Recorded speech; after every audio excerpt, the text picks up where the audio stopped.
아침을 시작하는 슬기로운 방법. 오늘 내게 이로운 뉴스. 류영희의 출발 새아침. 네, 이혜원 의원님하고 지소미아 얘기 나누다 보니까요, 눈에 띄는 문자가 있습니다. 4680 쓰시는 분께서 말을 듣다 보니 일본에 언제까지 의존해야 하는지 화가 나네요. 자강으로 가야 될 거 아닌가요? 이렇게 의견 주셨고요. 8469 쓰시는 분은 지소미아에 대해서 너무 핑크적 기대가 있으신 것 같네요. 자국의 힘을 키우는 것이 더 필요한 것 같습니다. 일본이 준 정보를 믿을 수 있나요? 이런 말씀 하시네요. 지소미아 정말 어려운 문제인 것 같죠? 지금 그 노영의 출발 새 아침 이제는 그 좀 약간 바꿔서 잠시 후 경제 박뉴스 시작하는데요. 우리 생활에 도움이 되는 슬기로운 경제 소식 알아보겠습니다. 앞으로 전월세 거래도 실거래가 신고가 의무화된다고 합니다. 어떤 내용인지 자세히 짚어드릴 거고요. 꿀케미 터지는 두 남자 김태현 변호사 김현성 교수의 한 분만 판다. 오늘은 한 분을 못 골랐다고 하는데 그럼 오늘 방송 없는 건가요? 어떻게 된 건지 3부에서 이야기 나눠보겠습니다. 청취자 여러분께서도 의견 주세요. 방송 중에 함께하겠습니다. 짧은 문자 50원, 긴 문자 100원의 유료 문자 샵 0945 우물정 0945로 보내주시면 되고요. 유튜브 보이는 라디오 채팅창도 열려있습니다. 여러분들이 문자 보내주시니까요. 막 방송이 활기차고요. 제가 엄청 방송 잘하는 것 같아요. 빨리빨리 보내주세요. 잠시 후 돌아오겠습니다.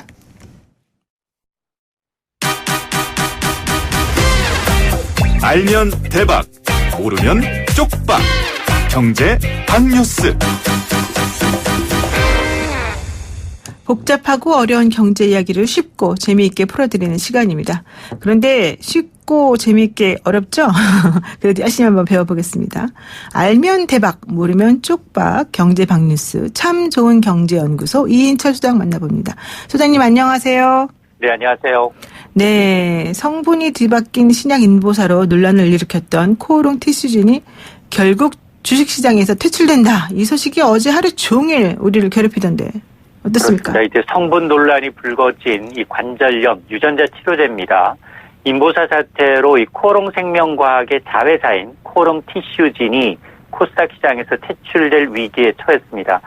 어제 이 한국거래소 코스닥 시장 본부가 이제 이 상장 폐지 결정을 공시했는데요. 이 거래소는 지금 미국의 식품의약품안전청 FDA 임상 중단 공고나 또 우리 한국의 식품의약품안전처의 인보사 품목 허가 취소 등을 고려하면 이게 고의는 아니더라도 굉장히 중대한 과실이 있다라고 인정을 했습니다. 그런데 상장 폐지 여부는 사실상 3심제 방식입니다. 2번이 1심에 해당합니다. 그래서 이 보름 이내로 거래소는 다시 이 코오롱 티슈진 상장 폐지 여부를 심의 의결하고요. 여기에서 상장 폐지 결정이 나도 회사가 또 이의 제기할 수 있습니다. 한 번 더 심의를 진행하게 되는데 그러니까 상장 폐지가 확정되기까지는 최대 2년 정도 소요될 것으로 전망이 됩니다. 어쨌든 대기업 계열사의 상장 폐지 결정이 내려진다면 이건 상장실질 심사 제도가 도입된 2009년 2월 이후 코오롱 티슈진이 처음입니다. 네, 지금 소송을 준비하는 분들도 상당히 많이 있는 걸로 알려져 있고 금액이 너무 어마어마하더라고요. 그 소송을 제가 맡았어야 되는 건데 좀 안타깝습니다. 자, 농담입니다, 여러분. 욕심이 과합니다. 네, 저한테 또 뭐라 하지 마십시오. 예. 이번 상장 폐지 결정으로 코오롱 티슈진의 소액 주주들의 피해가 불가피할 것 같습니다. 6만 명에 달하는 소액 주주들은 어떻게 되고 있습니까? 그렇습니다. 지금 코오롱 티슈진이 상장 폐지가 확정이 되면 지금 현재 시가총액만 4,895억 원. 이게 허공으로 사라집니다. 휴지 조각이 돼버리죠. 이 투자자들 피해가 불가피한데요. 지난해 말 기준 코오롱 티슈진의 소액 주주는 59,445명. 지분율이 36.66%입니다. 네. 이 지분 가치는 사실 지난해 3월 말이었죠. 인보사의 성분이 뒤바뀐 사실이 알려지기 전만 하더라도 당시 약 8천억 원에 육박했는데 지금 1,800억 원대로 뚝 떨어졌습니다. 그새 6천억 원 가까이 이제 허공으로 사라졌는데 때문에 소액주주들의 손해배상 청구 소송이 이어지고 있죠. 실제로 현재 한 2천여 명의 코오롱 티슈진 주주들 집단 손해배상 청구 소송을 준비하고 있고요.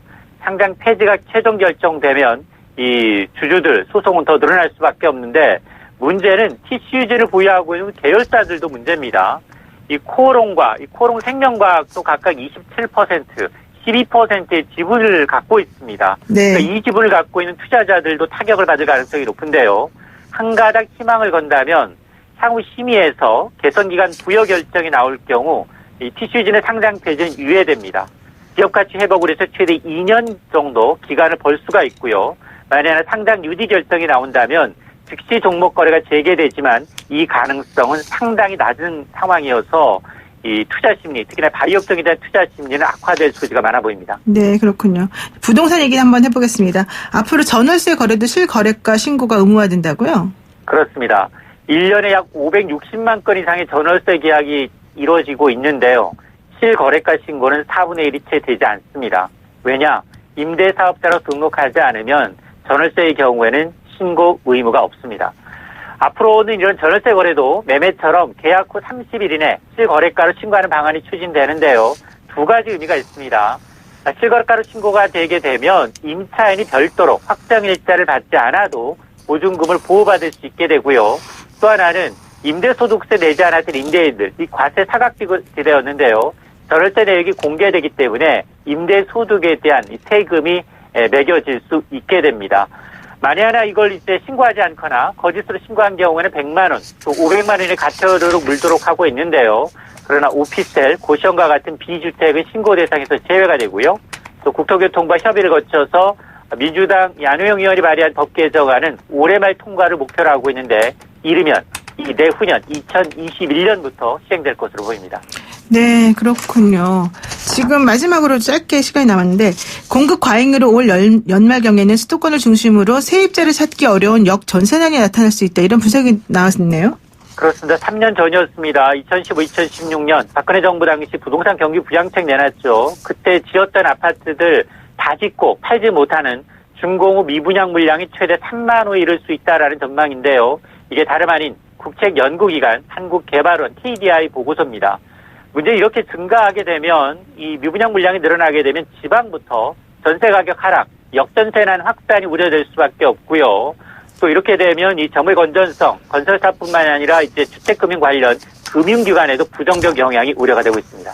네, 그렇습니다. 오늘 여기까지 말씀 듣겠습니다. 고맙습니다. 네, 감사합니다. 네, 지금까지 이인철 참 좋은 경제연구소 수장님과 함께했습니다.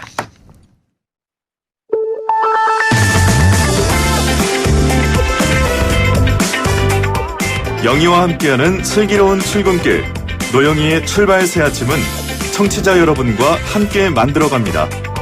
짧은 문자 50원, 긴 문자 100원에 유료 문자 샵 0945 우물정 0945로 문자 보내주시거나 유튜브 보이는 라디오 댓글창 YTN 라디오 어플리케이션 예스를 통해 여러분의 목소리를 들려주세요. FM 94.5MHz YTN 라디오 노영희의 출발 새 아침 잠시 후 계속됩니다.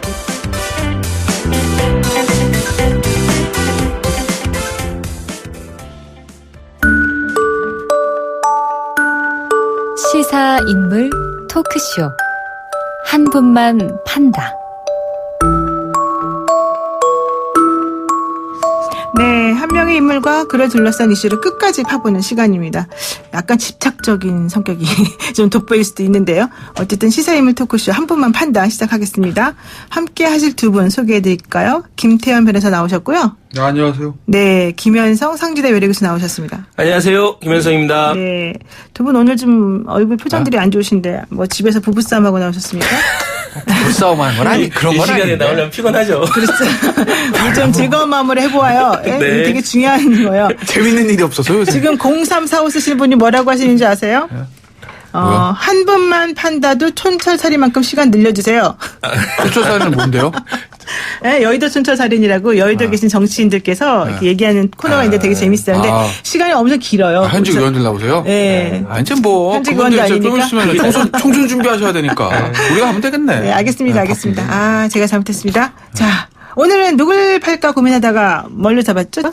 대학생으로 잡으셨죠? 왜 뜬금없이. 왜 갑자기 대학생으로 갑자기. 우리 지금 훌륭한 대학생들을 왜 파야 되는지 한번 보겠습니다. 자, 두 분 어떤 대학생인지 짧게 자신에 대해서 솔직하게 짧고 솔직하게. 저요? 김태현 변호사님은 어떤 대학생이었습니까? 똑똑하고 잘생긴 데. 죄송합니다.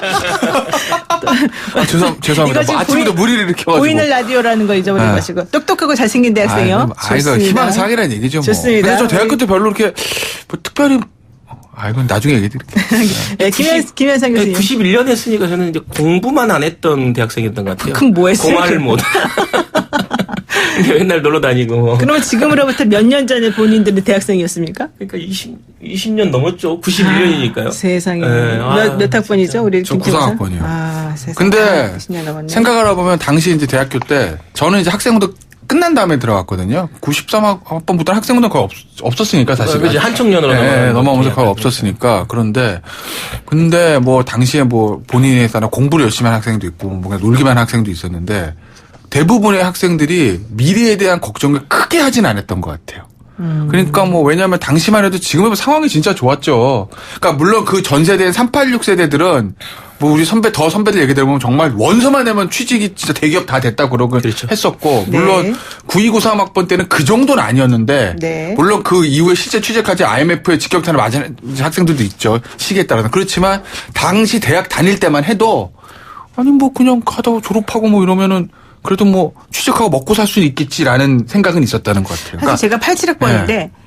87학번들도 거의 그 취업 걱정을 그렇게 많이는 안 했던 것 같아요. 아, 그렇죠. 그때 미리 다 그랬죠. 취업 대부분 되고. 다 취업이 된다고 생각을 네. 했고 그래서 공부를 열심히 하고 싶은 마음이 있어도 사실 그때 너무 대모를 많이 했어요. 우리는. 87학번 너무 체류탄이 그렇겠죠. 너무너무 많이 네, 쏟아져 87학번 있었고 그렇겠죠. 네. 대학 도서관에 못 들어가게 하고 길거리 가면 잡아가고 막 그랬기 때문에 사실 공부를 우리는 하고 싶어도 할 수가 없었죠. 근데 두 분은 우리 세대보다 조금 뒤라서 저희도 끝물. 조금 뺀질 세대라고 우리가 보통 불렀는데 그 세대. 그때는 운동도 많이 안 오렌지족 하고 있고. 공부도 많이 안 하고 오렌지족. 뭐 네. 하는 분들인지 몰랐다 이런 얘기 많이 했었습니다. 우리 구윤서 때는. 학번 진짜 그랬어요. 옛날에 그랬어요. 우리가 한 30년 전에. 운동 끝나고 저는 왜냐면 학교 다니면서 네. 체류탄 터지고 전경 학교장 안 이게 가서 지금 그런가? 자랑이 아니죠. 본 적이 없어요. 아니 뭐 안 터지는데 뭐 어쩌라고 그러면? 그럼 뭐. 우리 어머니는요 거의 지나가다가 엉덩이에 그 곤봉으로 맞았다니까요. 대학생들 정말요? 대모하는 것 때문에 우리 집이 외대 앞이어가지고 자 어쨌든 중요한 건 근데 요즘 대학생들 재밌다, 이런 게 재밌는데. 요즘 대학생들은 안 그렇대요. 아, 힘들죠. 1학년 때부터 학점 관리, 취업 그렇죠. 준비 이런 것 때문에 모임도 잘 안 하고 우리들랑 분위기가 너무 달라요. 김혜성 교수님 요즘 학생들 가르치잖아요. 네, 네. 어때요 학생들 고민이 뭔가요? 우리가 굉장히 이제 취업에 이제 좀 안타깝죠. 이제 스펙 쌓는 거, 근데 취업, 이게 연애도 잘 못하는 것 같아요. 아 그래요? 연애도 못해요? 이게 연애도 좀 포기하고 사는 세대가 아닌가. 그러니까 너무 이제 짓눌려 있는 게 아닌가라는 생각. 그러니까 그 통상적으로 하는 아프니까 청춘이다 뭐 이런 말들이 뭐 아프면 병원 가야지 뭐 이런 거. 뭐 힘들어도 참아라. 힘들면 힘들다고 해야지. 뭐 이런 약간 그러니까 과거에 우리 때 이제 얘기했던 경구들. 그러니까 저는 아프니까 청춘이다 이게 되게 멋진 말이다라고 생각했는데 요즘 젊은이들한테는 굉장히 냉소적으로 이제 들리는 거죠. 뭐 아프면 병원 가야지 왜 아프면 청춘이야. 뭐 이런 느낌의 이제 얘기들이 많은 걸 보면 굉장히 좀 이렇게 어떻게 보면 건조하다고 해야 되나 삶 자체는. 그러면서 이제 굉장히 어떤 그 자기 어떤 스펙이나 자기 미래에 대한 불안함에 대해서 하루하루 걱정하는 이렇게 굉장히 좀 안타깝다. 그러니까 이게 어떻게 보면 개인의 어떤 문제에 너무 깊숙이 빠질 수밖에 없는 상황. 그 조건이 돼버린 거죠, 사실. 네. 그러면은 이번에 그 서울대, 고려대, 부산대, 뭐 단국대 이런 학생들이 촛불을 들면서 조국 후보자 논란 때문에 들었는데 정치색은 배제하자라고 하면서 촛불을 들었어요. 그 얘기는 무슨 얘기냐면 대학 입학하는 과정이나 이런 것들에 대해서 공정하지 못하다는 것에 대해서 비판하는 취지를 사실은 들은 건데 정치적인 거를 배제하고 오로지 학교 입학하는 문제라든가 오로지 사회의 그런 공정하지 못한 부분에 대한 어떤 항의성 메시지를 전달하기 위해서 촛불을 드는 이런 모습들에 대해서는 그럼 어떻게 보십니까? 그러니까 학생들이 생각하는 이제 중요한 가치가 좀 다른 거죠. 그러니까 옛날에 우리는 이제 네. 데모를 한다는 그렇죠. 거는 네. 정치적인 목적을 그렇죠. 위해서 한 거였잖아요. 네, 그리고 목적이 자기 있- 네. 개인적인 여러 가지를 희생하는 거였죠. 네, 근데 네. 지금은 오히려 그 반대가 됐잖아요. 그러니까 지금에 보면 어떻게 보면 지금 학생들이 가장 중요한 거는 내가 뭐 보수다 진보다 무슨 뭐 민주당이다 잘한다 이렇게 중요한 게 아니라 일단 개인의 자유를 제일 중요하게 생각하는 것 같고 개인의 그렇죠. 자유를 침해하는 거에 대한 반감이 굉장히 큽니다. 네. 그리고 어떤 기회가 공평하게 주어지지 않는 거죠. 공정에 대한 거. 그러니까 개인의 자유와 공정이라는 거를 두 개를 가장 중요하게 생각해요. 프리 앤 페어죠. 그러니까 어떻게 보면 이제 공정거래의 어떤 그 기본이 프리 앤 페어 아니겠습니까? 그 두 네. 개를 제일 중요하게 생각하는 것 같아요. 그러니까 보면은 대통령이 얼마 전에 그 청와대 직원들한테 여름에 읽어보라고 권했던 90년대생이 온다? 뭐, 그쵸. 그 책에 보면은 그런 얘기들이 있다는 거 아니겠어요? 네. 공정에 대한 거. 그러니까 기성세대가 생각하지 못했던 문법이에요. 사실은 저희 학교 다닐 때도 그런 소문이 있었어요. 그러니까 뭐, 저 다른 대학은 없었는데, 고등학교 동창들이 야, 제가 어디 어느 학교에 버스 하나 사주고 들어갔대라는 실제 그런지 아닌지 몰라요. 그러니까 그런 소문들이 있어도 그런갑다 하지 그걸 가지고 막 울부를 하고 문제를 하고 이런 것은 없었거든요. 그러니까 그때만 해도 학생들이 의례 그러려니 있을 수도 있겠거니 그게 나쁜 건 알지만 의례 그러려니라는 거에 대한 또 일종의 어떤 포기한 걸 수도 있고 그런 생각이 있었는데 요즘 학생들은 그거를 받아들이지 못하는 거죠. 공정하지 않은 것. 왜? 예전만 해도 아유 그래 뭐 아주 나쁜 의미로 얘기하면 제가 그러고 학교 들어가도 내가 들어갈 자리는 하나 있을 거야. 뭐 취직도 마찬가지고 제가 아버지 백으로 뭐 예를 들어서 S그룹에 취직한다고 해도 S그룹 많이 뽑고 뭐 나도 뭐 스펙 괜찮아 나도 들어갈 수 있겠지 라는 생각이 있었는데 지금은 그게 아니잖아요. 너무 힘드니까 학생들이 제가 불공정한 방법으로 입학이나 입사를 하게 되면 그만큼 직접적으로 나한테 피해가 온다고 보는 거죠. 제가 내 거 뺏어가는 거다. 네. 예전에는 그게 아니에요. 예전에 워낙 기회가 많으니까 제가 하나 들어가도 뭐 나도 가면 되지 이건데 지금 그게 안 되는 거예요. 그러니까 학생들이 그러니까 그거에 박탈감 너무 큰 것 같아요. 사실 대학생 때 차 사주고 들어왔다는 소리 들으면 괜찮았죠? 나 고등학교 다닐 때 차 사주고 들어왔던 사람도 있었어요. 고등학교죠. 네, 우리 고등학교. 그러니까 저희 때도 그런 사람 많았어요. 근데 특수고등학교에 그런 누구는 얘기들 운동장을 만들어줬다더라 이런 것도 있어. 그렇죠. 그래서 제 운동장을 버스가 쟤네 거네. 그때 우린 기뻐했어요. 아 이렇게 해서 학교 살림이 늘어나는구나. 그러니까 이제 결국은 사다리가 없어진 거죠. 그러니까 이제 맞아요. 20대, 30대 특히 새로 시작하는 사람들한테 10년 후에 내 삶이 그대로일 것이다. 그리고 내 아이들도 이렇게 클 것이다. 라는 게 어떻게 보면 계층이나 계급이 변할 수 있겠다라는 그런 기대가 없는 거예요. 그러니까 그러다 보니까 결국은 이런 어떤 지도 그리고 제도 자체가 그렇게 바뀌는 것 같아요. 그러니까 뭐냐면 수시라는 제도가 굉장히 좋은 취지로 만들어졌지만 결국은 어떤 계층 간의 계급 간의 어떤 자기들끼리의 어떤 그걸 공고해야 하고 있는 제도가 돼버린 거고 법대도 옛날에는 사법고시라는 게 있어갖고 뭐 개천에서 욕난다 뭐 이런 것도 있었지만 지금은 뭐 전문 대학원으로 돼버린 거잖아요. 의대도 마찬가지인 거고 그래서 결국은 자기들끼리 끼리끼리 이런 패권 그러니까 그게 진보냐 보수냐를 떠나서 결국은 기득권을 유지하려고 하는 그러니까 자기들이 갖고 있는 걸 놓지 하려고 하는 제도로 바뀌고 있는 게 아닌가?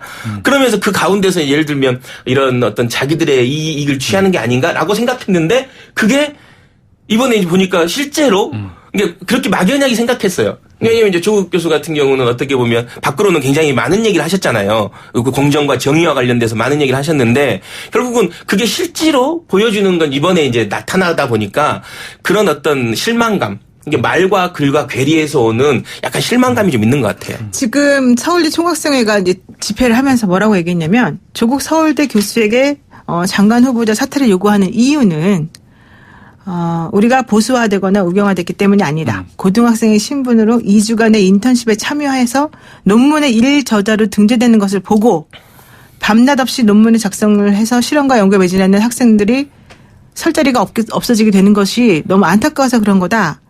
게다가 2번이나 유급당했음에도 불구하고 장학금이 계속해서 지급되는 것을 보고 우리는 그런 기회조차 갖지 못하는 것에 대해서 허탈하다. 이건 당연한 거 아니냐 이런 얘기를 해요. 그러니까 또 어떤 일각에서는 당신들도 이미 누릴 거 다 누린 사람들 아닙니까? 서울대 가지 않았습니까? 당신들도 옛날에 그런 기회를 잘 얻어서 이분들이 갔을 때도 수시나 이런 걸로 이제 스펙 쌓아서 가는 분들이 많을 테니까. 사람마다 다르죠. 그때 다르죠. 물론 정시로 간 분도 있고 여러 가지가 있는데 어쨌든 그런 분들도 있지 않습니까?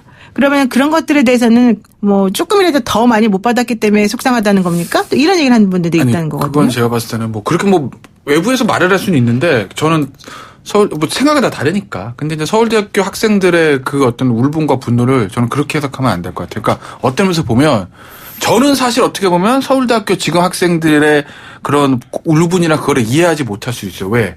저희는 학력고사 봐서 들어간 거거든요. 그렇죠. 우리는 학력고사 시대죠. 학력고사 보고 사법시험 봤어요. 그냥 지필고사 본 거예요. 그 논문도 안 써봤어요. 그러니까 그게 얼마나 힘든 건지 몰라요. 전 체감적으로. 솔직히 말씀드리면. 난 논문도 써봤는데. 그러시죠. 그러니까 저는 안 써봐서 몰라요. 그리고 물론 저희가 딸이 고3이니까 제가 수시 준비해야 하거든요. 근데 그때랑 지금 조금 달라요. 수시가. 그때 지금 어떻게 준비하고 있어요? 그러니까 뭐냐면 이거 좀 엇나갔는데 2000년대 후반 2010년 초반만 해도 막 스펙이 엄청 해가지고 외부에서 막 논문서만 막 갖다 붙였다는 거예요. 그렇죠. 근데 그게 폐해가 너무 많으니까 그걸 이제 못하게 해가지고 외부 스펙을 못 못 쓰고 교내에서 한 것만 합종이 된 거죠. 교내에서 한 것만.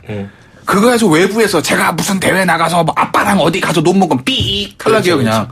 그러니까 이제 좀 바뀌긴 했는데 어찌됐건 저도 그런 수시를 안 해봐서 얼마나 그게 힘들고 학생들이 왜 쟤는 나는 이렇게 해서 왔는데 쟤는 저게 뭐야라는 그런 울분들이 있죠. 예를 들면 2010년에 같이 대학 들어온 사람 중에서 모든 사람들이 조국 교수처럼 엄마 손잡고 저 단국대 가가지고 인턴십해서 그렇게 하는 사람은 많지 않을 거예요. 기회 자체 적으니까. 야, 나는 당시에 수시 학종으로 이 학교 들어오려고 정말 막 나 혼자 노력 많이 했는데 쟤는 단국대 가가지고 2주 인턴하고 논문 써서 왔대. 그러니까 본인이 직접 본인 했던 경험과 저 모양의 경험이 너무 다르니까 거기에 대한 어떤 울분이 더 큰 거죠. 그러니까 이거 우리 같아요. 안 해본 사람들은 이해 못할 수도 있어요. 그러니까 예를 들면 이제 그 인턴십 과정이 사실은 이제 엄마가 아는 인맥을 통해서 만들어졌다는 거거든요. 학교 자체적으로 공식적으로 만들어서 누구라도 예. 들어올 수 있게 한 게 아니라 이 A라고 하는 학생의 엄마가 아는 인맥을 동원해서 이 상황에서 이렇게 만들어가지고 하면 좋지 않겠냐라고 해서 만들어서 진행시키고 이제 끝내고 만들어서 진행시키고 끝내고 이게 되게 많았다는 거예요. 그러면 누구라도 만들고 싶으면 그런 스펙을 만들 수 있도록 그렇게 조직할 수 있고 이거를 또 끝낼 수 있게 할 수 있냐는 거예요. 지금 제가 궁금해하는 안 그 되죠. 분노의 지점은 바로 그런 거 아닌가. 안 되고. 왜냐하면 그렇게 하기 위해서는 결국 아빠의 엄마와의 연줄 뭐 재력 이런 모든 게 다 있어야 될 텐데 대부분의 경우는 그런 게 없잖아요. 그러니까 이제 입학 사정관 제도 그리고 수시 제도 자체에 대한 문제 제기가 우리가 얼마 전에 방송된 스카이캐슬에서도 보면 알 수 있잖아요. 그러니까 그 정도의 활동을 할 수 있는 거. 그러니까 예를 들면 뭐 유엔에 인턴십을 보내고 네. 예를 들면 뭐 이제 논문을 뭐 저자로 등록하고 뭐 예를 들어서 뭐 또 어디 워크숍에 가고 그리고 몇백만 원의 돈을 들여서 뭐 어디 또 해외에 보내고 이럴 수 있는 게 쉽지는 않은 거죠. 모든 사람한테 균질하진 않거든요. 그러다 보니까 우리 김태현 변호사 말씀처럼 이제 박근혜 정부 때 어찌됐든 학종 그러니까 그 교내 활동에 대해서만 일단 이런 걸 인정하자라는 거거든요. 근데 다만 저는 이제 이 과정에서 이제 화가 나고 밉고 어떤 감정적인 게 올라올 수는 있는데 우리가 이제 민주적 절차라는 게 있고 우리가 적어도 대한민국 사회가 안정적 어떤 절차를 만들어가는 과정에서 보면 이 부분에 있어서 좀 이렇게 시시비비는 따져야 된다. 그러니까 인식과 사실은 좀 구분해야 될 것 같다. 그러니까 내가 인식하고 있는 게 사실이 아니기 때문에 그 사실이 맞는지에 대해서는 최소한 한 번 정도는 찾아보려고 하는 노력은 해야 되지 않을까. 그래서 그냥 인식을 가지고 판단해버리면 결국 거기서 이제 진전이 안 되는 거잖아요. 네, 그렇습니다. 네. 지금 여기서 문자 온 거 잠깐 읽어보고 가겠습니다. 0630 쓰시는 분께서 저도 고3인데 닭장차도 끌려가고 데모도 했었어요. 두 분은 금수저인가요? 이런 얘기 쓰시고. 좀 부인해. 잠깐만요. 저는 금수저 아니에요. 4839 쓰시는 분. 흑수저예요. 왜 저러나 생각할 게 아니라 요즘 대학생들이 왜 그러는지를 좀 진지하게 들여다봐야 되지 않을까요? 또 9992님 조국을 버리지 않았으면 좋겠습니다. 사법개혁을 위해서요. 이런 얘기고요. 2614님 20대까지 촛불 들고 목소리를 낼 정도면 민심은 이미 떠난 겁니다. 장관이 된다 하더라도 영이 서겠습니까? 그리고 6239 쓰시는 분들. 아이고, 뭐. 대학생들 촛불 시위에 할아버지 유튜버들이 그렇게 만들던데 정말인가요? 이 대학생 촛불 시위의 그 순수성을 다시 이제 얘기를 하고 계시는 건데요. 짧은 문자 50원, 긴 문자 100원, 우물장 0945, 샵 0945로 의견 보내주십시오. 한번 판다의 촌철살인만큼의 시간 늘려줄 수 있습니다. 적극 검토하겠습니다. 저 있잖아요. 할아버지 유튜버. 실제로 많은지는 제가 모르겠는데. 진짜 있어요? 그럼 저는 안 가봐서 모르겠어요. 근데 서울대 총학생에서 어제 이제 발표한 거 보니까 내일 또 한다는 거거든요. 네. 내일인가요? 28일 아니에요? 28일. 그러니까 네, 요 두 번째 할 때는 28일이 내일이에요. 내일인가요? 어우. 그러니까 이제 외부 단체에서 올 수도 있잖아요. 그렇죠. 그게 와서 그렇게 되면 판이 흐려지면은 그 학생들 순수성이 훼손되잖아요. 그래서 학생 지금 없어진다는 네. 거예요. 그리고 졸업생은 졸업증명서하고 신분증. 요거 한다는 거예요. 그러니까 이제 진짜 뭐 정말 할아버지 유튜브를 가시는지 제가 모르겠는데 그걸 이제 막으려고 하는 거죠. 그거는 사실은 서울대 총학생회에서 잘하는 걸 거예요. 왜냐면 만약에 외부 단체에서 와서 왜냐면 모든 저런 집회는 자기의 정치적 목적을 달성시키는 외부 단체 항상 끼거든요. 근데 그걸 이제 막아야 되는 건 맞는 거고 그리고 아까 진짜 노영희 우리 진행자 하신 얘기에 제가 하나만 더 보태면 그러니까 그런 나도 기회도 주지 못했어. 쟤는 부모를 잘 만나서 저런 인턴십 했지 나는 하고 싶어도 못해. 이것도 있지만 더 나아가서 이러는 거예요. 만약에 그 학생의 부모를 잘 만나서 인턴십 과정을 가졌다. 근데 정말 똑똑해서 제일 저자로 등재됐다. 그럼 어떻게 하겠어요? 한 수 접어줘야지. 쟤는 그 정도 판단 학생들이 하거든요. 쟤는 단순히 부모 잘 만난 게 아니라 진짜 똑똑은 하구나. 나는 똑똑했대잖아요. 근데 그분들. 아니 뭐 그건 잘 모르겠는데 보세요. 실험은 6개월 다 해가지고 실험은 인턴 가기 한 달 전에 끝났어요. 그죠? 그리고 논문은 인턴 끝나고 1년 6개월 있다 나왔어요. 2주 논문했어요. 인턴. 영어 번역했대요. 근데 그걸 가지고 학술지에 실리는 논문에 제1저자 등재된다? 이거 자체가 학생들이 받아들이지는 못하라는 거죠. 실제로 그 밑에 어떤 비리가 있었는지를 떠나서 그게 뭐 조국 후보자가 그 장 교수한테 부탁을 했는지 장 교수가 그냥 그 학생 이뻐서 그랬는지 그걸 다 떠나서 그 결과 자체가 받아들여지지 못하는 거예요. 그 논문에 나오는 그 경이라든지 이런 것들이. 처음에는 이런 게 분노가 있을 수 있는데 우리가 조금 합리적으로 이성적으로 따지면 냉정하게 보면 논문의 저자를 이렇게 정하는 사람이 누구냐라고 하면 우리 누구나 논문 써보신 분 알면 책임 교수라는 분이 어쨌든 그 어떤 논문에 대한 기여도에 따라서 정하는 거거든요. 그렇다면 이제 그 문제가 문제라면 책임 교수가 좀 더 명확하게 밝혀줄 필요가 있는 거고, 그리고 또 하나는 과연 이 논문 활동, 논문을 냈던 것이 고려대에 수시로 가는 이 과정에 얼마나 기여를 했느냐라고 보면 지금 별로 기여를 안 했다는 거잖아요. 논문을 내지도 않았다는 거잖아요, 지금. 아니 실제로 그렇게 어제도 이제 어떻게 보면 그 입시 전문가가 나와서 그런 거잖아요. 당시에 이 논문을 거기에 한 줄 기입했다, 논문에 참여했다라고는 했지만 그것을 논문을 원본을 제출한 것도 아니고 결국은 실제로 기여한 건 별로 없을 거다라고 전문가가 얘기한 거거든요. 그래서 그런 부분들은 좀 냉정하게 따져볼 필요가 있는 거 근데 같아요. 이런 거 있어요. 아까 이제 아침에 윤소아 정의당 원내대표 인터뷰하는 것도 그런 식으로 얘기하던데 본인들로 확인해보겠다는 거예요. 논문이 맞아요. 근데 논문이 진짜 제출됐는지 제출 안 됐는지 아직은 몰라요. 그건 솔직히 알 수가 없어요. 왜냐하면 당시에 고대에서 자료를 지금 다 폐기했다는 거거든요. 5년 지나면 폐기하니까. 그러니까 그건 모르는데 글쎄요. 그건 보는 시각마다 다른데 저는 제출했을 가능성을 배제할 수 없다고 보긴 해요. 왜냐하면 거기 입시 5강 보면은 거기 이제 뭐냐면 그 기타 증빙할 수 있는 서류 제출하게 돼 있어요. 아니, 근데 그러니까. 여러분들이 만약에 그 학생 입장이라면 그렇게 열심히 공부하고 그렇게 열심히 스펙을 쌓았으면 제출하죠. 그런 저랑. 거를 당연히 저 같으면 써서 제출해요. 내고 당연히 열심히 했다고 자랑하고 싶을 것 같아요. 그렇게 하려고 사실 그런 거 한 거 아니에요? 그러니까 제가 그 얘기인데 거기까지 왜냐면 자기소개서는 그렇게 쓰는데 거기 이제 증명할 수 있는 별첨 맞아요. 서류를 원본을 별첨할 수 맞아요. 있게 그리고 그 첨부 목록 그래가지고 그 목록 표면은 이름 몇 월 며칠부터 무슨 내용 이거 다 적게 돼 있거든요. 그러니까 저래도 제가 했으니까 내고 싶을 거예요. 네, 그렇죠. 인지상정이죠. 네, 여기까지 근데 약간 그거는 하고요. 뭐 지금 입증할 수는 없죠. 네, 619 쓰시는 분께서 국민의 입장에서 참 답답합니다만 제일 중요한 사항이 무엇인지 보고 그 부분을 잘할 수 있는 사람을 택해야 하지 않을까요? 라고 하셨고요. 8060 쓰신 분이 약간 비꼬는 것 같은데 조국 후보자는 문교부 장관 적극 추천합니다. 대학 입시 교육비를 척결하고 개혁할 적임자인 것 같습니다. 이런 것 같고요.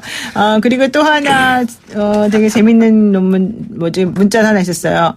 9788님은 본인이 평소에 내뱉은 말과 행동은 전혀 다른 겁니다. 언행일치가 되지 않은 거지요. 카멜레온 같습니다. 이런 얘기 하셨고요. 6120님 이 기회에 수시대도 없애자고요. 수시로 대학 간 사람 다 수상한 것 같아요.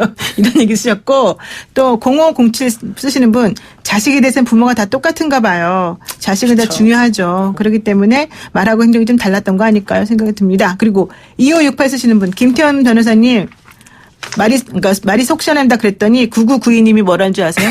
김태현 변호사님 왜 보수로 가세요? 전향 바랍니다. 전향하세요. 이렇게 났던 거예요. 전향하세요. 자, 오늘 여기까지. 저의 장점은 일관성 아니겠어요?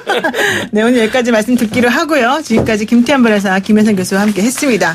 여러분, 저희 YTN 라디오 듣다 보시면은요, 말하는 사람에 따라서 지소미아 폐기 혹은 종료 이렇게 말하는 경우가 있잖아요. 이거 어떻게 말해야 될지 이 두 분 교수님과 변호사님들께도 한번 숙제를 내드리고 우리 다음에 한번 만나는 걸로 해요. 노영의 출발새 아침 잠시 후 4부에서 꼼꼼히 따져보겠습니다.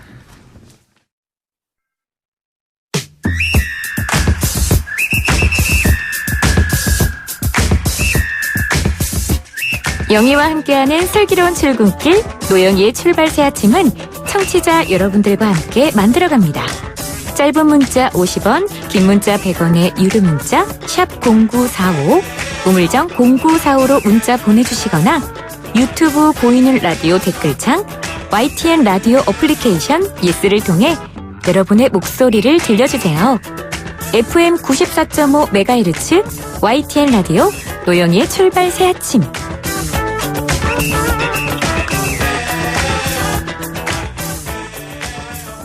뉴스를 색다른 시선으로 들여다보는 시간입니다. 뉴스 탐구 생활. 오늘은 국어 과목을 준비해봤습니다. 저희가 국어도 하고 수학도 하고 미술도 합니다. 그 니스 속 언어의 줄다리기라는 주제로 이야기를 나눠볼 텐데요. 고려대학교 국어국문학과 신지영 교수님 저희가 모시고 있습니다. 안녕하세요. 안녕하세요. 네, 여기까지 나오셨는데요. 교수님께서는 국내의 음성학 최고의 권위자라고 이렇게 제가 들었습니다. 목소리 톤에 따라서 사람들이 받는 인상이나 정보의 내용이 많이 달라질 것 같은데 정말 그렇던가요? 네, 그렇죠. 뭐 글자로는 똑같이 쓰지만 예. 와 듣기 좋네 이렇게도 말할 수 있고요. 와 듣기 좋네 이렇게 얘기할 수도 있죠. 글자로는 똑같지만 네. 그 톤에 따라서 글자가 싣고 있는 내용에 대한 어떤 화자의 태도라든지 말하는 사람의 태도가 완전히 달라지죠. 그럼 정보 내용도 완전히 달라지죠. 그렇죠. 네, 그런 것들을 제가 이제 관심 있게 연구하고 있습니다. 비아냥거리는 것도 다 알아챌 그렇죠. 수 있는 거죠. 그럼요. 야, 너 정말 예쁘다. 이게 정말 예쁘네. 이런 네, 거 그렇죠. 하면 안 되는 거죠. 그렇죠. 너무 잘하네 이런 거. 저한테 하신 것 같아요. 아니. 자, 본격적인 이야기 나눠보겠습니다. 네. 언어의 줄다리기. 자, 오늘은 어떤 줄다리기를 볼까요? 막말과 망언 사이. 막말 뒤에 망언이 숨는다. 네. 막말, 망언. 말만 다르지 실은 똑같은 거 아니냐. 이런 얘기 있는데요. 네. 그럼 막말을 하는 것과 망언을 하는 거는 목적이 다른 건가? 네. 그런 이야기를 하기 전에 막말이라는 게 뭐고 그렇죠. 망언이라는 게 뭔지 좀 더 네. 꼼꼼하게 톱합을 필요가 있겠죠. 네네. 네. 샅샅이 한번 뒤져봅시다. 막말이라는 건 나오는 대로 함부로 하고 속되게 하는 말, 뭐 이렇게 이제 사전에 되어 있는데요. 네. 그럼 함부로라는 것은 무슨 뜻일까요? 조심하거나 깊이 생각하지 않고 마음 내키는 대로 하는 거. 네. 이게 함부로 하는 거고요. 마구라는 건 몹시 세차게 하는 거. 이런 거고 속되게 하는 거는 고상하지 못하고 천하게 하는 거죠. 네. 그런 것들을 다 가지고 막말이라는 걸 다시 한번 이야기해보면 쉽게 풀어보면요. 조심하거나 깊이 생각하지 않고 마음 내키는 대로 몹시 세차게 그리고 아주 심하게 그리고 고상하지 못하고 천하게 하는 거. 이게 막말이죠. 네. 그렇다면 이제 이번에는 망언에 대해서 한번 네. 생각해 볼까요? 망언이라는 건 어떻게 사전에 정의되어 있냐면요.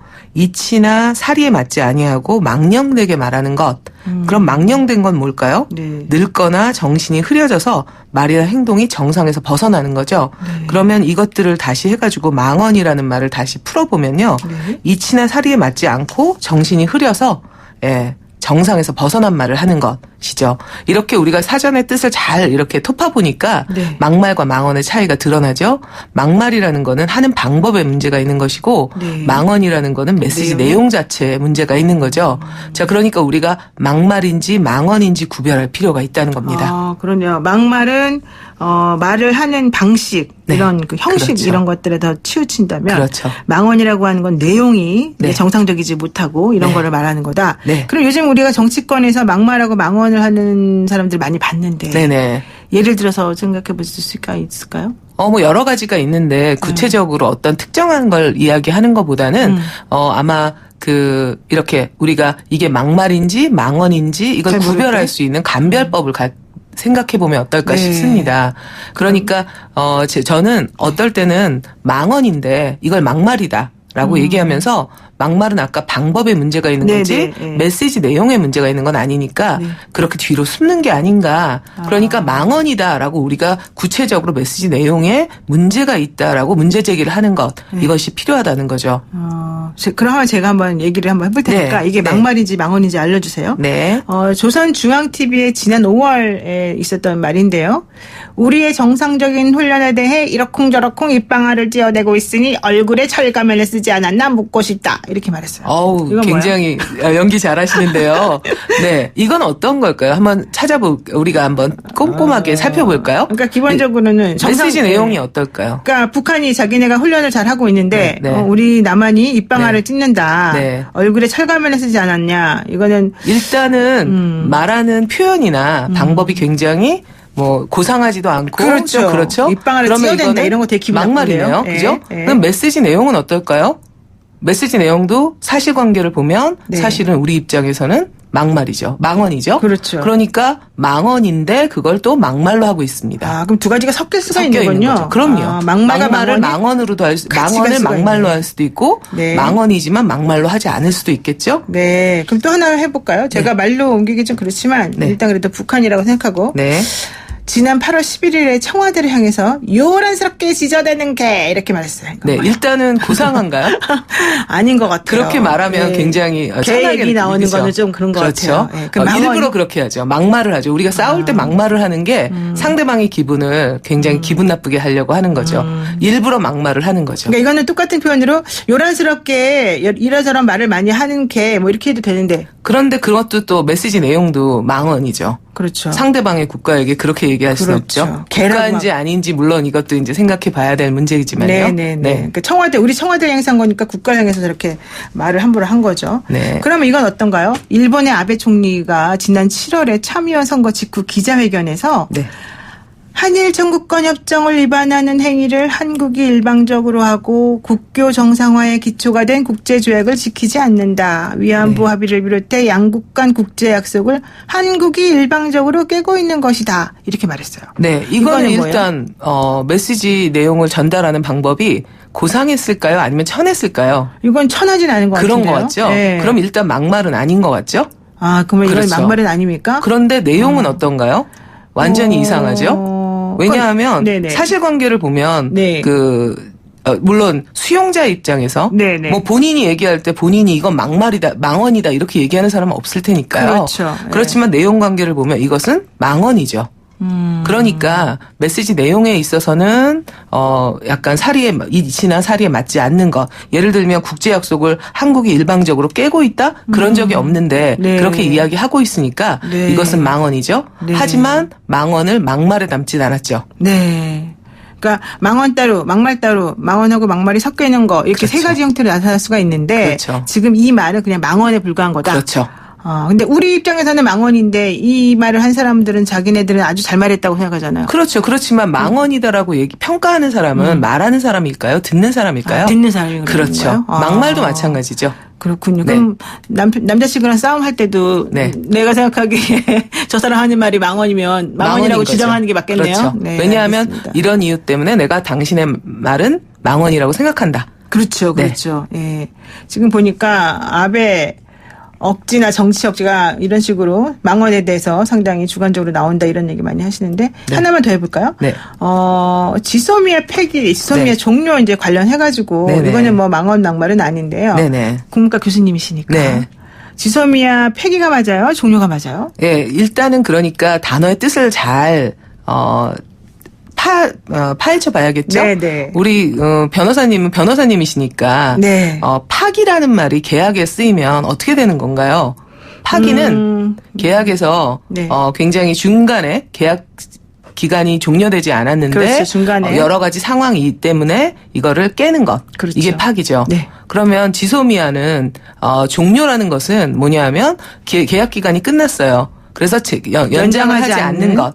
그게 이제 종료죠. 그렇죠. 그러면 또 우리가 표현할 수 있는 게 폐기라는 말이 있죠. 네네. 폐기라는 것은 계약이 끝났다. 라는 뜻이죠. 그러니까 계약이 폐기되는 것은 두 가지 방법이 있죠. 종료에 의해서 폐기되는 것이 있고 파기에 의해서 폐기되는 것이 있죠. 자, 그렇다면 지소미아는 종료에 의해서 폐기되는 건가요? 아니면 파기에 의해서 폐기되는 건가요? 종료에 의해서 아닐까요? 그렇죠. 네. 그렇다면 네. 파기라는 표현을 쓴다는 것은 계약을 누군가가 깼다라는 것이고요. 그렇죠. 사실관계도 맞지 않고 지금 상황에서는요. 그렇기 때문에 저는 파기라는 말을 쓰는 것은 그렇게 사실관계를 파헤쳐 본다면 파기라는 말을 쓰는 것은 옳지 않다라고 생각합니다.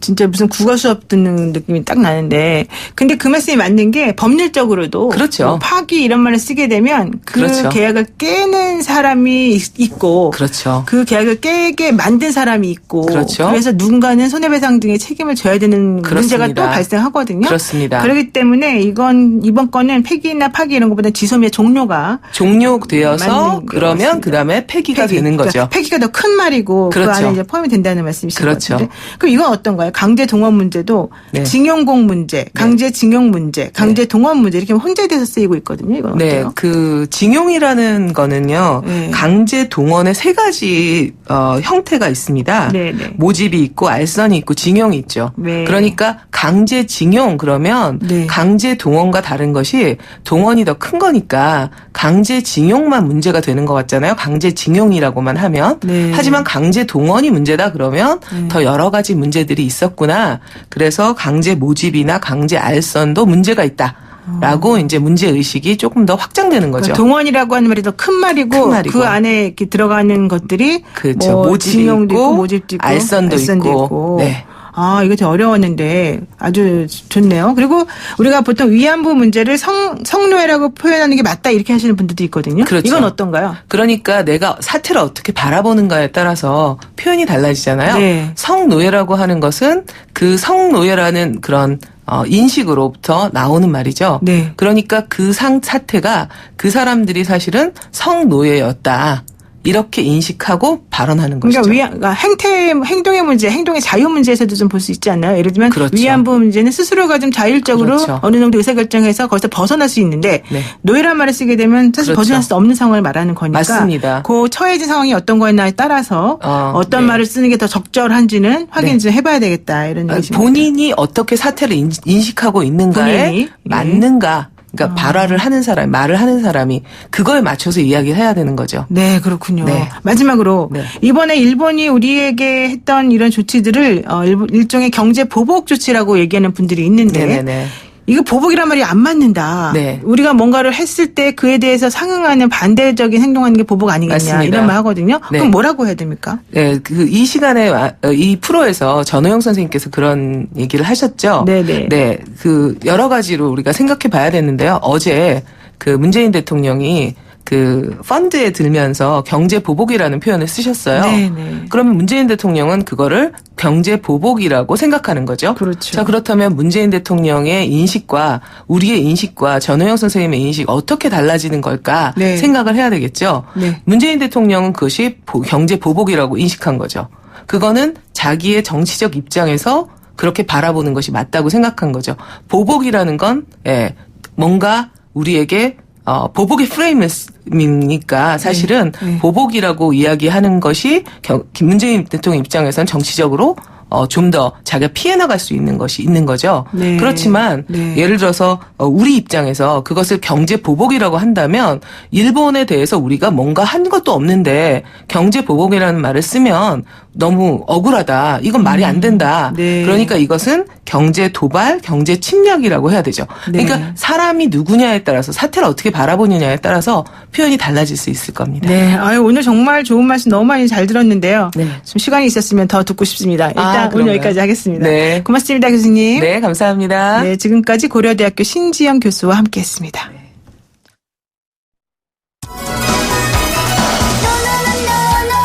말투 하나, 단어 하나가 이렇게 중요합니다. 오늘 4부에서 살펴봤는데요. 여러분 어떻게 들으셨는지 궁금합니다. 노영의 출발 새 아침, 내일 아침 7시 15분에 변함없이 슬기로운 내용으로 찾아뵙겠습니다. 고맙습니다.